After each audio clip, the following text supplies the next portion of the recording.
Assalamu alaikum दोस्तों, me Rehan Memon and my channel name is Math Solver by Rehan Memon।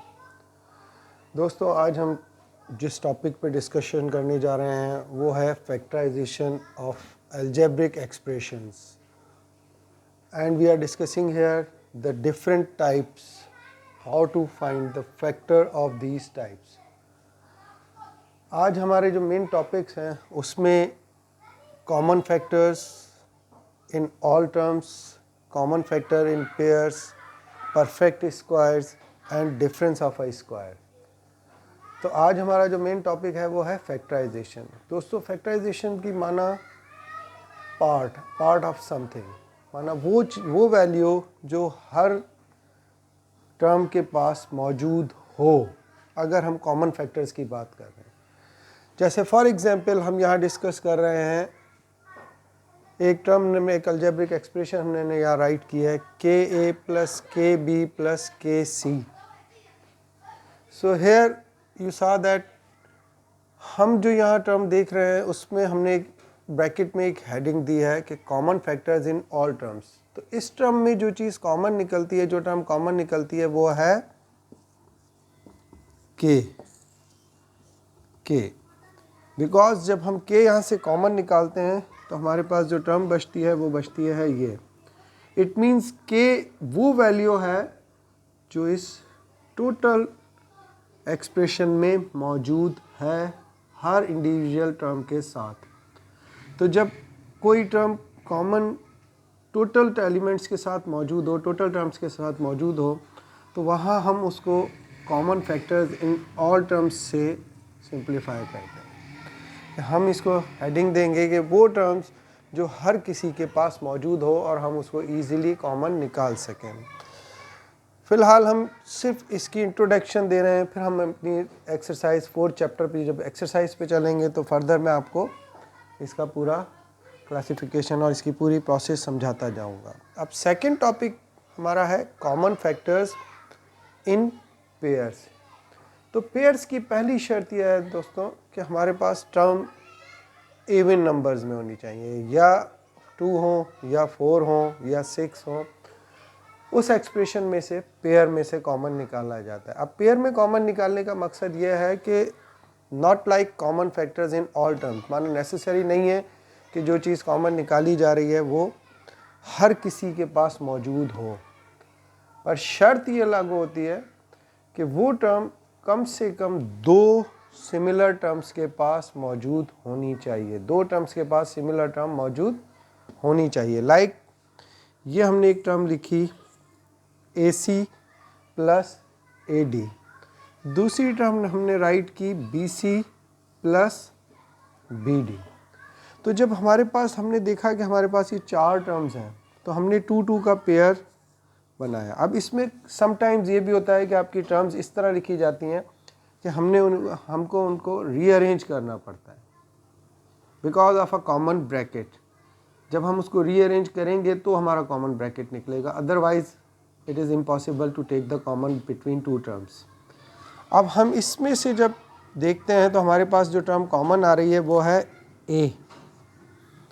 First pair में से जब A common लिया, AC plus AD में से common term हमारी पे क्या निकल रही है A। जब हमने A कॉमन लिया तो हमारे पास फर्स्ट टर्म में बचता है C, सेकंड में बचता है D। ये हम एक्सप्रेस कर रहे हैं इस टर्म को। अब आ जाए हम सेकंड पेयर की तरफ। जब सेकंड पेयर की तरफ जाते हैं दोस्तों तो हम देख रहे हैं कि हमारे पास जो एलिमेंट कॉमन आ रहा है वो है B। तो हमने यहाँ जब B कॉमन लिया देन यू सॉ दैट अब आप देखो आप इधर कि हमारे पास इधर क्या बच रहा है C। B कॉमन निकलने के बाद इधर क्या बच रहा है D। तो मैंने आपको क्या कहा था कि हम इसको रीअरेंज भी करते हैं, पर ये तो हमारी अरेंजमेंट में टर्म लिखी है हमने, पर समटाइम्स इसको रीअरेंज भी इस तरह करना पड़ता है बिकॉज ऑफ जब पेयर में कॉमन निकालते हैं तो ये नेसेसरी एक चीज़ आप दिमाग में बिठा लीजिएगा कि हमारा जो ब्रैकेट है ये आफ्टर कॉमन इन पेयर्स, तो जो हमारा ब्रैकेट बचता है वो सेम आना चाहिए। अगर वो ब्रैकेट सेम नहीं आता इट मीन्स कि आपका कहीं ना कहीं कोई ना कोई मिस्टेक है, या इम्पॉसिबल है फैक्टर। ठीक है, अब इसका फर्दर स्टेप ये होता है कि ये ब्रैकेट हमारे पास, अब हमारे पास पहले कितनी टर्म्स थी, 4, अब कितनी हो गई, 2, because this one is a single term, ये सिंगल टर्म है और ये भी सिंगल टर्म है। जब ये दोनों सिंगल टर्म है तो हमारे पास इसमें से कौन सी टर्म कॉमन निकल रही है, इसमें से वो ब्रैकेट कॉमन निकल रहा है जो हमने 2 के पेयर्स के बाद निकाला था। तो वो ब्रैकेट हमने पहले कॉमन ले लिया। देन अब जब यहाँ से c प्लस डी कॉमन निकल गया तो यहाँ क्या बचा, a। यहाँ से c प्लस डी कॉमन निकल गया तो यहाँ क्या बचा, a। तो these are the factor of this term. इसको हम कहते हैं कॉमन फैक्टर्स इन पेयर्स। दोस्तों मैं अगेन रिपीट कर रहा हूँ, पहले हमने जो टर्म एक्सप्लेन की वो क्या थी, के ए प्लस के बी प्लस के सी। वो टर्म क्या थी, common factors in all terms. Because अब नेसेसरी नहीं है कि वो टर्म, इसमें कोई आपकी शर्त नहीं होती कि ये टर्म 2 की हो या 3 की हो या 4 एक्सप्रेशन 4 अल्टरनेट टर्म्स हो इसमें। बस हमारी इसमें जो कंडीशन होती है वो ये होती है कि ऑल टर्म्स में वो वैल्यू जो सब में कॉमन निकल सके। और कॉमन निकलने की मैं आपको एक चीज़ और एक्सप्लेन कर दूं कि हमेशा कॉमन लीस्ट वैल्यू निकलती है, जो छोटे में छोटी वैल्यू होती है अकॉर्डिंग टू द डिवीजन और according to the exponent, power के हिसाब से भी, वेरिएबल की जो पावर होती है उस हिसाब से भी। दूसरी कंडीशन हमने क्या पढ़ी कि A C plus A D plus B C plus B D. तो अब हमारे पास थी 4 टर्म्स। अब इनमें टोटल 4 में सेम एलिमेंट्स कॉमन नहीं निकल रहे थे, तो हमने क्या किया कि 2-2 के पेयर बना के उसमें से देखा कि कुछ कॉमन निकल रहा है। अब उसमें मैंने आपको एक चीज़ क्या एक्सप्लेन की थी कि जब पेयर बनाएंगे तो एक चीज़ दिमाग में आपको अपनी नज़र में रखनी है कि जब पेयर बनाएंगे तो after taking a single element in a pair, जो आपका रिमेनिंग ब्रैकेट आनी चाहिए वो दोनों सेम आनी चाहिए, लाइक दिस वन। ये देखो आप, c प्लस डी और c प्लस डी। अब जब ये दोनों सेम आएंगे then we take in common this bracket between these 2 terms. अब हमने इसमें से 2 टर्म्स में से c प्लस डी कॉमन निकाला। अब हमारे पास जो टर्म बचती है वो बचती है a प्लस बी। यहाँ a बचा, यहाँ b बचा। तो दोस्तों अभी हमने ये 2 टॉपिक, अब आते हैं हम अपने थर्ड टॉपिक की तरफ।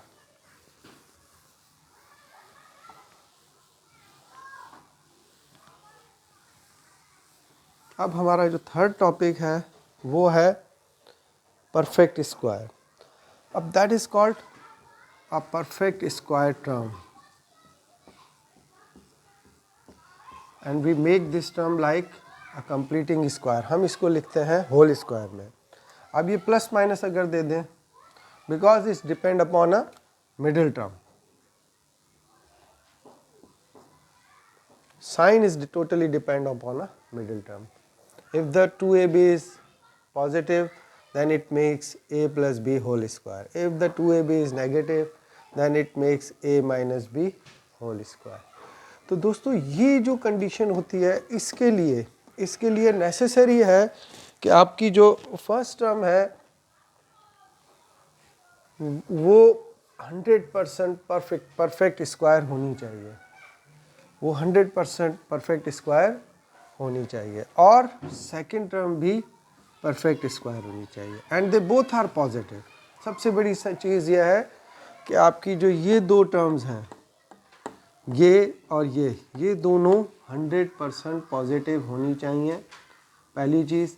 दूसरी चीज़ ये कि they both are perfect square. Perfect square मतलब कोई भी ऐसा नंबर जिसकी कंडीशन इनको जस्टिफाई करे कि भाई यहाँ जो टर्म है वो फलानी टर्म का स्क्वायर है, यहाँ जो टर्म है वो भी किसी टर्म का स्क्वायर है।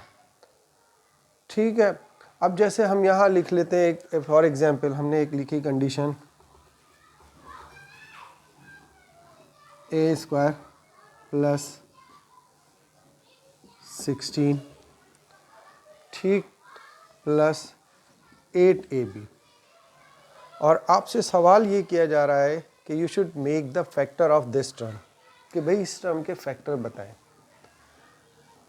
इस टर्म के फैक्टर बताएं। अब हम इस टर्म के फैक्टर किस तरह निकालते हैं, क्योंकि आपकी जो चैप्टर 4 की जो स्टार्टिंग है उसमें हमने जो स्टार्टिंग में 2 टॉपिक पढ़े कि common in all terms, common in pairs. Third जो हमारा टॉपिक आता है वो आता है a plus b whole square, then the next question became a minus B whole square. तो हमारे पास उधर जो कंडीशन गिवन होती है वो होती है क्वाड्रेटिक इक्वेशन की। कौन सी? Quadratic equation. अब हम इस क्वाड्रेटिक इक्वेशन के बारे में मैंने आपको कन्फर्मली क्या बताया कि हमने ये चेक करना है कि ये जो हमने अब ये देखा कि भाई फर्स्ट टर्म हमारा किसका स्क्वायर है? a का। सेकंड टर्म हमारा किसका स्क्वायर है? 4 का। इसका जो प्रोसेस है उसमें आपने क्या करना है, पहले ये टर्म और ये टर्म, इन दोनों टर्म का स्क्वायर रूट निकाल के उसके ऊपर पावर 2 देनी है, स्क्वायर देना है, ठीक है। देन कंपेयर दिस वन, ये जो 2ab है, according to the perfect square formula और परफेक्ट स्क्वायर आइडेंटिटी, हम यहाँ 2 रिक्वायर्ड कंडीशन का देते हैं। Then we make a। अब हमने क्या लिया? a लिया, फिर हमने दूसरी टर्म कौन सी ली? b। अब जब हमने ये a और b 2 टर्म्स ली तो अब हम सिर्फ और सिर्फ हमारा काम क्या है कि परफेक्ट स्क्वायर टर्म में हमने सिर्फ और सिर्फ इसको कंपेयर करना है जो हमारा गिवन क्वेश्चन है इससे, ये जो गिवन क्वेश्चन है इससे, कि भाई इधर इसका जो रिजल्ट है a square plus 2ab plus b square का रिजल्ट इस गिवन कंडीशन के बराबर आता है या नहीं आता। तो आप चेक करें, देखें ये क्या बनता है? a स्क्वायर, ये क्या बना? 2 4 ज़ा 8, 8a प्लस 4 का स्क्वायर क्या बना? 16। तो जब हमारी वेरिफिकेशन हो जाती है कि भाई ये जो गिवन कंडीशन है ये a square plus 2ab plus b square के बराबर है, then we make this term as a completing square. अब हम इसको होल स्क्वायर की तरफ ले जाते हैं। कैसे? कि भाई अब ये कंफर्म हो गया है कि ये a प्लस b का होल स्क्वायर है। तो हमने a हमारे पास क्या था? a ही था। b हमारे पास क्या था? b था। तो हमने इसको होल स्क्वायर दे दिया। अब पर कंडीशन क्या है? Factorisation. Factorisation means you should make the term in a parts. अब हमारे पास ये जो कंडीशन आ रही है क्या आ रही है?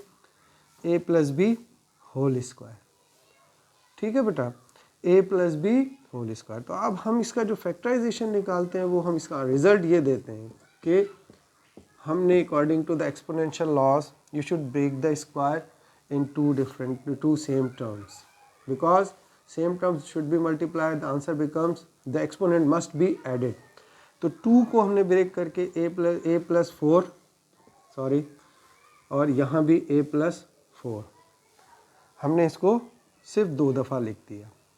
तो हमारे पास जो ये कंडीशन आती है ये आती है परफेक्ट स्क्वायर वाली टर्म्स की। पर समटाइम्स जब आगे हम इसी चैप्टर में पढ़ेंगे फर्दर एक्सरसाइज, तो उसमें ये होता है कि आपका जो 2ab है, रिक्वायर्ड कंडीशन क्या है परफेक्ट स्क्वायर बनाने के लिए? 2ab। तो फर्दर जो क्वेश्चंस हैं वो जब हम एक्सरसाइज की तरफ चलेंगे तो मैं आपको एक्सप्लेन करूँगा। अभी मैं आपको सिर्फ इसकी एक प्रॉपर इंट्रोडक्शन दे रहा हूँ कि भाई हम लोग जब इस प्रोसेस में चलते हैं तो हमें फैक्टर्स में क्या क्या स्टेप लेने पड़ते हैं और हम क्वेश्चंस की कंडीशन को कैसे देखते हैं। तो जब हमारी टर्म इस तरह की होगी जिसमें फर्स्ट और लास्ट मस्ट बी पॉजिटिव, दोनों पॉजिटिव हों और दोनों परफेक्ट स्क्वायर हों, तो हम जो प्रायोरिटी देते हैं वो परफेक्ट स्क्वायर वाले प्रोसेस को देते हैं। उसमें हम क्या करते हैं कि सिर्फ मिडिल टर्म को चेक करते हैं 2ab के कंपैरिजन में। जब ये बिल बैलेंस होती है तो हम इसको इधर साइन अगर प्लस की है तो a plus B whole square, अगर माइनस है तो a minus B whole square वाली कंडीशन में लिखते हैं। पर समटाइम्स इन्हीं क्वेश्चंस में जो 2ab होता है वो अगर हमें यहाँ रिक्वायर्ड है 2ab मगर वहाँ खाली ab मौजूद है, तो हमने क्या करना होता है कि इसको 2ab बनाने के लिए कोई ऐसी टर्म ऐड भी करनी होती है, सब्ट्रैक्ट भी करनी होती है, that should make the completing square. ठीक है बेटा। अब फर्दर इसी कंडीशन में एक और कंडीशन आ जाती है कि भाई 8ab है, यहाँ 8 की जगह 6ab होता या 4a होता खाली, तो हमने 4a ऐड भी करना था और सब्ट्रैक्ट भी करना था। उसको भी मैं भी एक्सप्लेन कर देता हूँ आपको यहीं पे। उसके बाद यहीं एक और कंडीशन आ जाती है कि हमें नीड है 8 और हमारे पास गिवन है 12। तो हम क्या करते हैं, जो चीज़ हमें रिक्वायर्ड है 2ab परफेक्ट स्क्वायर बनाने के लिए, तो हम इस मिडिल टर्म को ब्रेक करते हैं। तो जो रिक्वायर्ड टर्म है परफेक्ट स्क्वायर बनाने के लिए वो बिटवीन a स्क्वायर और b स्क्वायर रखते हैं। जो फर्दर टर्म है उसको आफ्टर द थर्ड टर्म लिख देते हैं। जैसे अब इसी क्वेश्चन को हम डिस्कस करते हैं। यही क्वेश्चन, इसको मैं आपको एक्सप्लेन करता हूँ, फिर हम आएंगे हमारे लास्ट कंडीशन के ऊपर।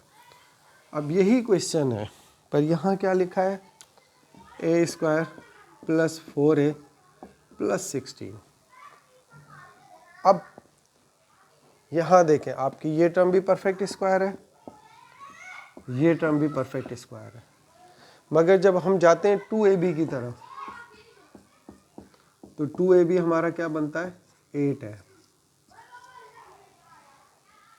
और उसके लिए यहाँ पे जो कंडीशन होती है उसमें पावर हमारी फर्स्ट टर्म की जो है वो 2 से एक्सेस कर जाती है। जैसे यहाँ पावर 4 आ जाएगी तो हम इसको स्क्वायर देंगे, यहाँ भी स्क्वायर देंगे, ठीक है। अब जब हम इस तरफ जाते हैं तो हमारे पास क्या टर्म, हमें रिक्वायर्ड मिडिल टर्म क्या चाहिए, 8a स्क्वायर चाहिए, और हमारे पास गिवन टर्म क्या है, 4a स्क्वायर। तो इट मीन्स अब ये 8a स्क्वायर है। अब हमें कैसे पता चले कि हमने इसको 8 बनाना है, तो ये जो 8a स्क्वायर हमारा 2a आया है, इसमें से इसको माइनस करेंगे आप, जो मिडिल टर्म गिवन है, तो हमारे पास क्या बचा, 4a स्क्वायर। ये प्रोसेस सिंपली याद रख लीजिएगा कि अगर हमारी जो मिडिल टर्म है वो हम जो 2ab वाली टर्म है वो इस मिडिल टर्म से ग्रेटर है, तो पहले तो हमने 2ab वाली टर्म निकालनी है, उसमें से इस मिडिल टर्म को माइनस करना है। जैसे हमने यहाँ पे 8a स्क्वायर में से माइनस 4a स्क्वायर किया तो हमारा रिजल्ट क्या आया, 4a स्क्वायर। अब इस 4a स्क्वायर जो भी रिजल्ट यहाँ आता है उसको आपने अकॉर्डिंग टू अ कंडीशन, इसको तो हमने ऐसे ही रखना है इस क्वेश्चन में। अब हमने इसको क्या करना है, ये जो 4a स्क्वायर आया इसको add and subtract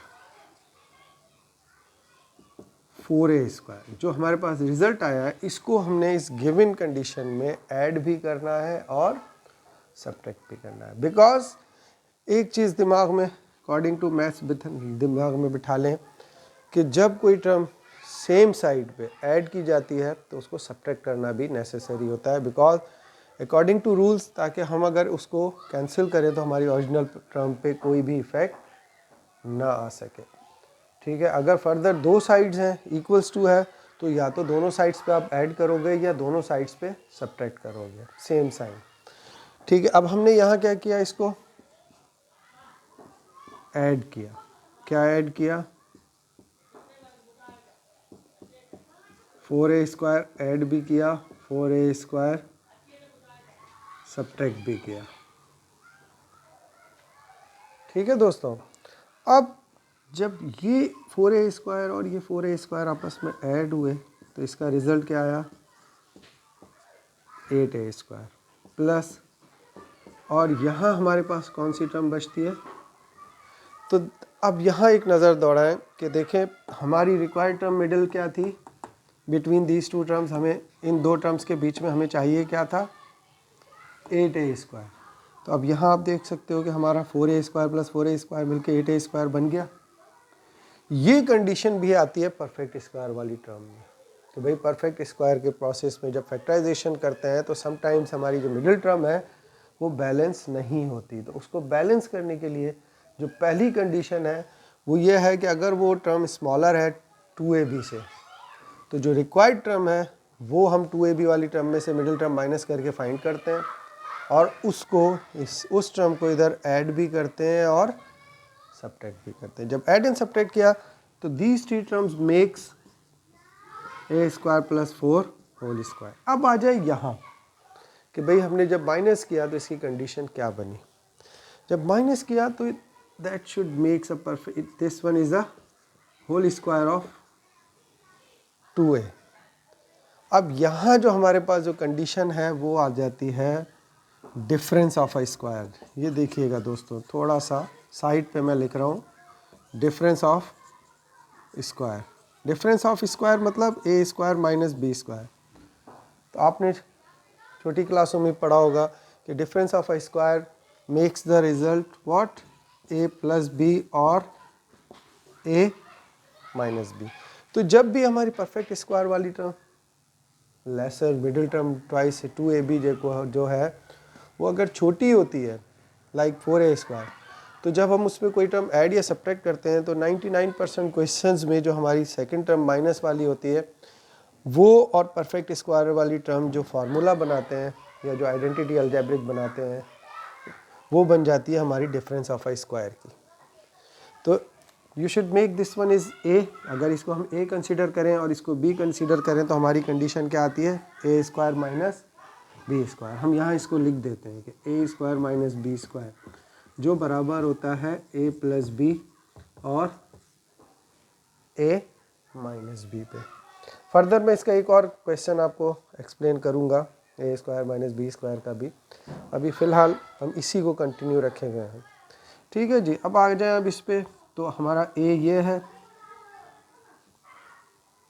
plus 2a, तो A plus B A minus B. अब हम इसको जब तक डिसेंडिंग ऑर्डर की तरफ जाते हैं तो हम इसको इस तरह इसका आंसर लिखते हैं। दोस्तों ये था हमारा परफेक्ट स्क्वायर प्रोसेस। अब आज का हम लास्ट टॉपिक की तरफ चलते हैं जो है डिफरेंस ऑफ अ स्क्वायर। ठीक है, हम अब जो नेक्स्ट टॉपिक की तरफ जा रहे हैं वो है डिफरेंस ऑफ अ स्क्वायर। मैं अगेन रिपीट कर दूँ आपका, ये ए स्क्वायर है, ये बी स्क्वायर है। तो according to a difference of a square हम इसको लिखते किस तरह हैं, ए प्लस बी और ए माइनस बी। सो देखें A plus A square plus 4 is your A and 2a is your B. तो A plus B A minus B, then we write them in a descending order. तो फिर हमने इसको descending order की तरफ ले गए। अब हम चलते हैं अपने आखिरी टॉपिक की तरफ, अलजेब्रिक एक्सप्रेशंस के हवाले से। फिर हम फर्दर इसके फार्मूलाज की तरफ जाएंगे। अब जैसे ये होता है डिफरेंस ऑफ अ स्क्वायर, तो कहीं कहीं आपकी फैक्टराइजेशन इस कंडीशन में आती है। जैसे हमारा एक क्वेश्चन आ गया ए स्क्वायर माइनस 81। ठीक है, अब इसमें क्या कंडीशन होती है, इसमें टर्म्स ही हमारे पास दो होती हैं, पहली कंडीशन। दूसरी कंडीशन ये होती है कि अगर दो से ज़्यादा कंडीशन होंगी तो फिर हम फर्दर जब भी प्रीवियस टॉपिक में गए, प्रीवियस क्वेश्चन में गए थे कि भाई एक कंप्लीट के स्क्वायर की तरफ चला जाएगा, दूसरा माइनस की बी स्क्वायर की तरफ चला जाएगा। मगर यहाँ ये कंडीशन है कि साइन माइनस की होती है और they both are perfect square. ये दोनों परफेक्ट स्क्वायर टर्म होनी चाहिए। कैसे, अब आप देखो ये है ए का स्क्वायर, ये है 9 का स्क्वायर। ठीक है दोस्तों, अब हमारे पास कंडीशन क्या आ गई, ए स्क्वायर माइनस बी स्क्वायर। ए हमारा है ए, बी हमारा क्या है 9 है। तो हम इसको किस तरह लिखेंगे, हम इसको लिखेंगे ए प्लस 9 और ए माइनस 9। ये तो एक सिंपल कंडीशन है, पर आपकी बुक में जो क्वेश्चंस मौजूद हैं उनमें ये फर्दर स्टेप्स भी सॉल्व होते हैं। वो उस कंडीशन में होता है जब आपकी टर्म ग्रेटर पावर की तरफ चली जाती है। जैसे लाइक ए पावर 4 माइनस 81।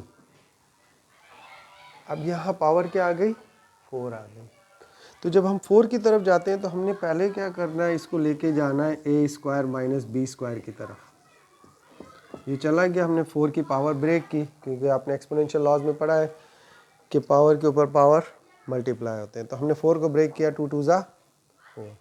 जब ये ब्रेक हो गया तो अब हमारी कंडीशन वही डिफरेंस ऑफ अ स्क्वायर की तरफ चली गई। अब हमने इसको क्या लिखा, ए स्क्वायर माइनस 9 ए स्क्वायर प्लस 9। अब यहाँ एक क्वेश्चन राइज होता है दोस्तों, एक चीज़ ये देखिएगा, ये क्या है ए स्क्वायर प्लस 9। तो इसकी तो फर्दर सॉल्यूशन हमारे पास पॉसिबल है ही नहीं। जब हम इधर आते हैं तो इधर हमने ये चेक करना होता है कि इधर अगेन हमारा डिफरेंस ऑफ आई स्क्वायर का फार्मूला अगर अप्लाई हो सकता है तो हमने ज़रूर अप्लाई करना है, और उसके लिए शर्त क्या है कि दोनों टर्म परफेक्ट स्क्वायर होनी चाहिए। तो जब हम यहाँ इसको चेक करते हैं तो आप देखें कि आपकी दोनों टर्म परफेक्ट स्क्वायर हैं, ये ए स्क्वायर, ये -3 का स्क्वायर, 9 किसका स्क्वायर है, 3 का। अब ये ब्रैकेट हमारा एज इट इज़ रहा, ये ब्रैकेट हमारा एज इट इज़ रहा। तो जब हम यहाँ देखते हैं तो अगेन हमारे पास डिफरेंस ऑफ आई स्क्वायर का फार्मूला अप्लाई होता है, जिसको कहते हैं ए स्क्वायर माइनस बी स्क्वायर, तो जो बराबर होता है ए plus B, A minus B, A square plus 9।